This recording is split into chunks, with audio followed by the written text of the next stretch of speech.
Unenzera semasoja sekuzibatana zote mtemo yote nenzera sakanaka.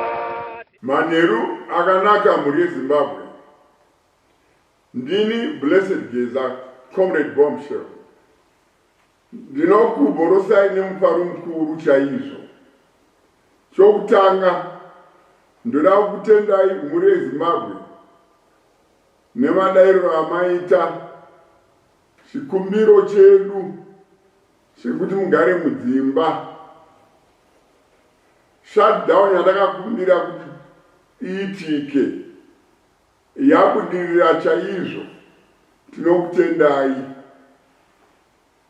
Kune vashoma noda kwokumanikidzwa nevakuru vavo vekumabasa,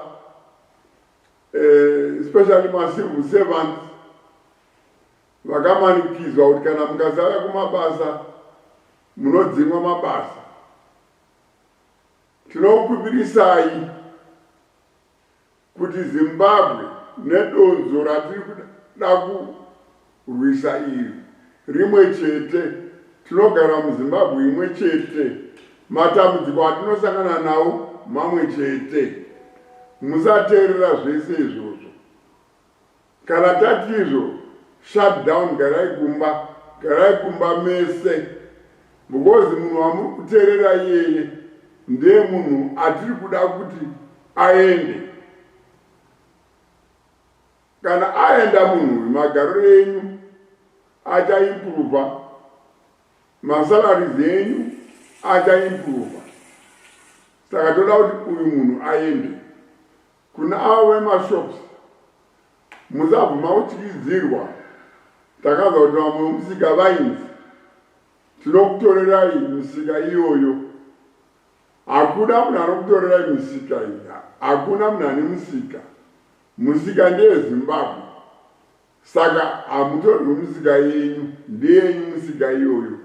Saka garai kumba. Chatinokumbirisa kuti mugare kumba ndechekuti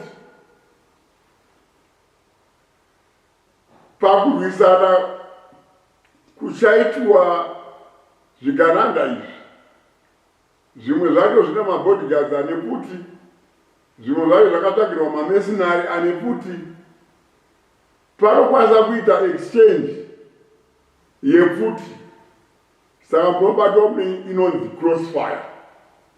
Saka iti garai kumba mese. Tinoda kuchengetedza upenyu hwenyu. Tinoda kuti munyaso kuziva. Takambotaura hedu zvikodzero zvokuti why tikubvira kuti paine shutdown. Amwe mareasons eshutdown. Chekutanga, munhu ari kutungamira nyika anonzi Emmerson Mnangagwa. Hapana asingazvizivi, it's no longer a secret, kuti ava dhumudhumu dzaakutacha. Makazvionera mega kana zvaakaita kuVictoria Falls, kana zvokusaziva kuti munyika make national team yake haisi kutambira bhora muno, kana zvokuti hakuna treni iri pakati peHarare neBuluwayo, kana pakati peMutare neLibeira, asi iwewe uri mutungamiri wenyika. Zvotoratidza pachena kuti hatichatori zvakanaka pfungwa idzi.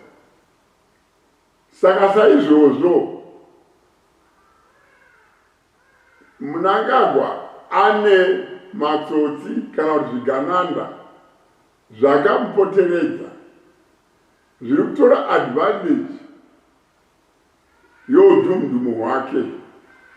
Vari kuba ufumi hwenyika yedu zvinonyadzisa.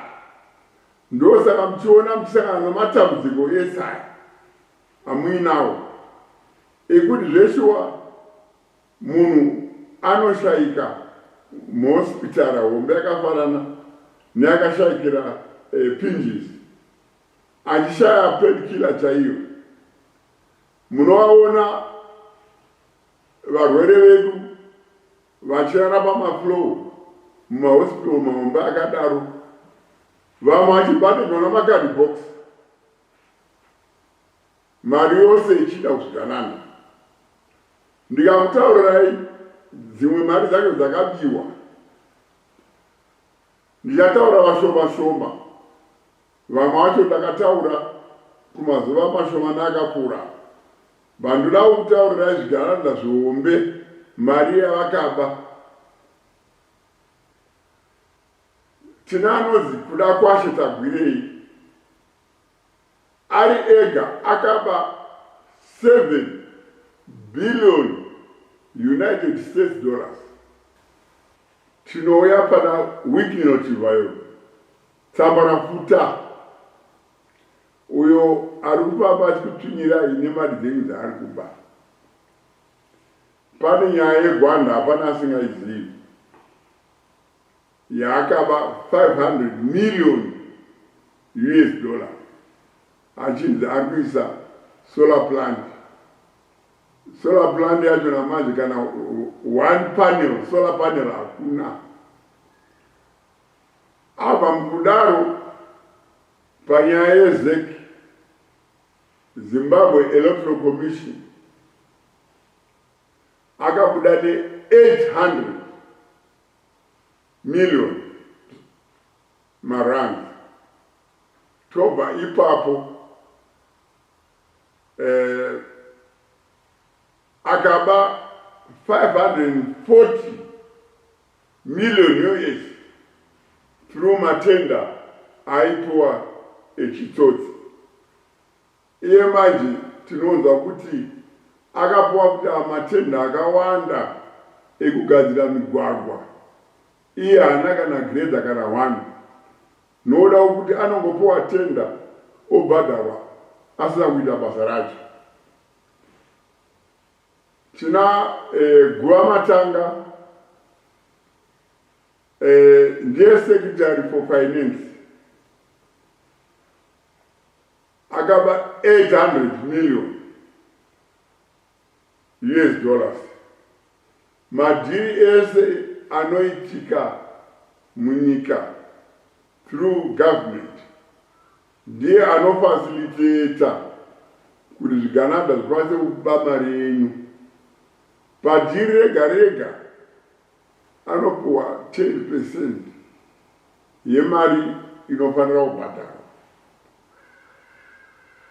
Tina anonzi Scott Sampwani akaba 840 million US pama gold taxes.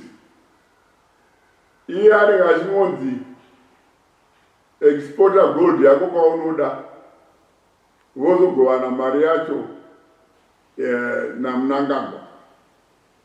Vamwewo vanoda kuexporta gold yavo vanonzi ndokuchajai 7%. Mari iyoyo vanogovana futi naEmmerson. Tina Katazo weValley Seeds akabawo 190 million. Right? Mutuli Mwe na Mangunja ndio vanenge vachifacilitator kubiwa kwemari yose. Saka muri Zimbabwe zveshuwa zvinotsamwisa zvikuru kana mari yakadai ichibiwa mumakopazi ehurumende, muzvipatara musina mishonga, marodhi asikagadzirwi, macivil servants edu asikapuwe mari yakakwana. Nyika ingasvika kupi tichibirwa mari nereti yakadai?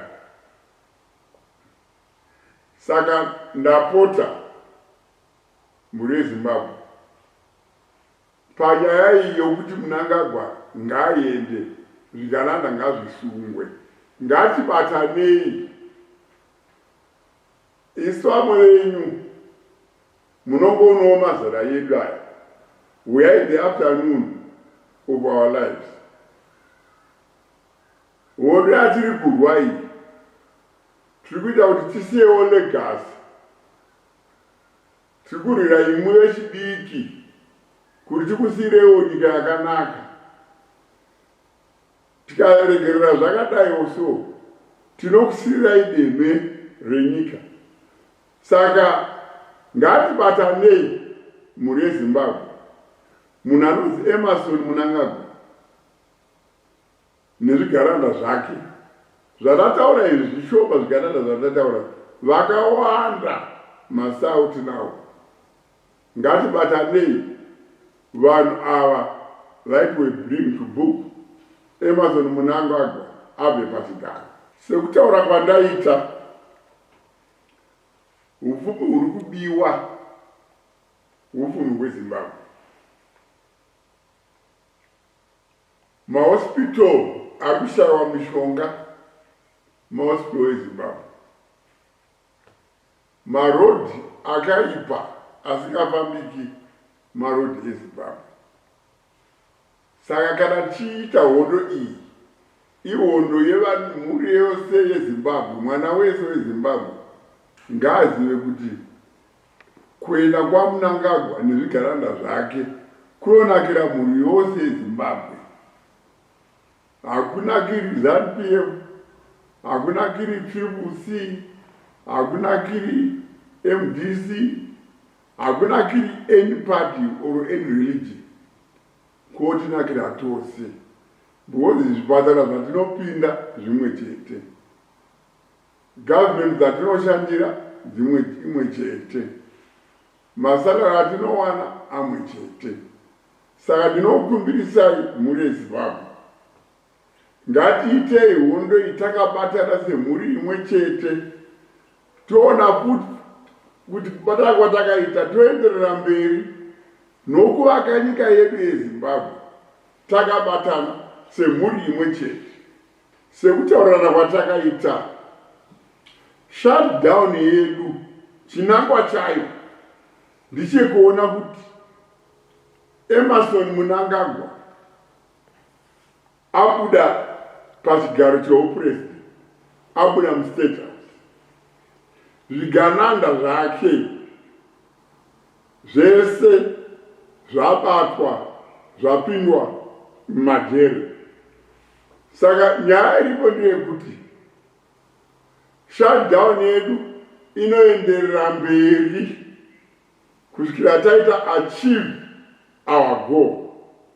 Saka musaora moyo, taakutaurira nyaya yekuti izvo panyaya dzechikafu, zvikafu zvinhu zvinokwanisa kufeta muZimbabwe. Urongwa huripo hwokuti hamufe nenzara huchasviswa kwamunenge kunzvimbo dzenyu dzamunogara. Ndatenda mhuri yeZimbabwe. Hondo yedu yokubvisa Emmerson Mnangagwa ngaende mberi.